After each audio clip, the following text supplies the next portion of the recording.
Hello everyone, কাঁচা পিতলের সমারে সবাইকে স্বাগতম। আজকে নিয়ে আসলাম পিতলের ইউনিক একটি সেট, বাবা ছেলে সেট। বাবা ছেলে সেটটিতে দেখতে পাচ্ছেন পিতলের অসাধারণ ডিজাইনের একটি থালা, সাইড দিয়ে ভিতর দিয়ে নকশা করে অনেক সুন্দরভাবে একটি থালা এবং একটি 5 ইঞ্চি বাটি এবং একটি 500 মিলি পানি ধারণ ক্ষমতার মগ। এবং এখানে দেখতে পাচ্ছেন একটি বেবি সেট রয়েছে।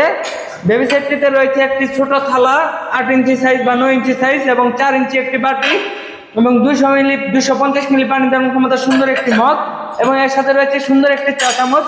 এই সম্পূর্ণ সেটটির প্রাইস আসবে মাত্র 2850 টাকা এবং বড়দের যে সেটটি রয়েছে আমাদের কাছে, এই সেটটির প্রাইস আসবে মাত্র 4200 টাকা।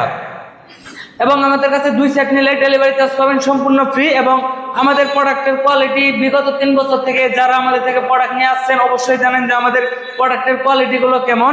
100% অরিজিনাল পিতল হবে এবং ফিনিশিংটাও আমাদের সর্বোচ্চ হাই কোয়ালিটি ফিনিশিং। যদিও এগুলো এখনো সর্বোচ্চ মানের ফিনিশিংটা দেওয়া হয়নি, অর্ডার করার পর আমাদের আর একটা মেটাল পলিশ নামে একটি পলিশ দেওয়া হয়, সেটাতে আরো গ্লাস করবে এবং পিতল হচ্ছে ব্যবহারে আরো বেশি ভালো থাকে।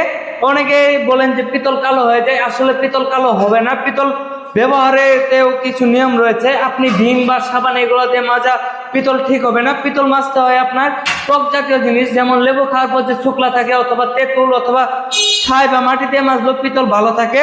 তবে ভীম বা সাবান ইউজ করা মোটেও ভালো না, কারণ ভীম বা সাবান ইউজ করলে যে ভীম বা সাবানে যে অ্যাসিড থাকে সেটাতে পিতল কালচে কালচে হয়ে যায়।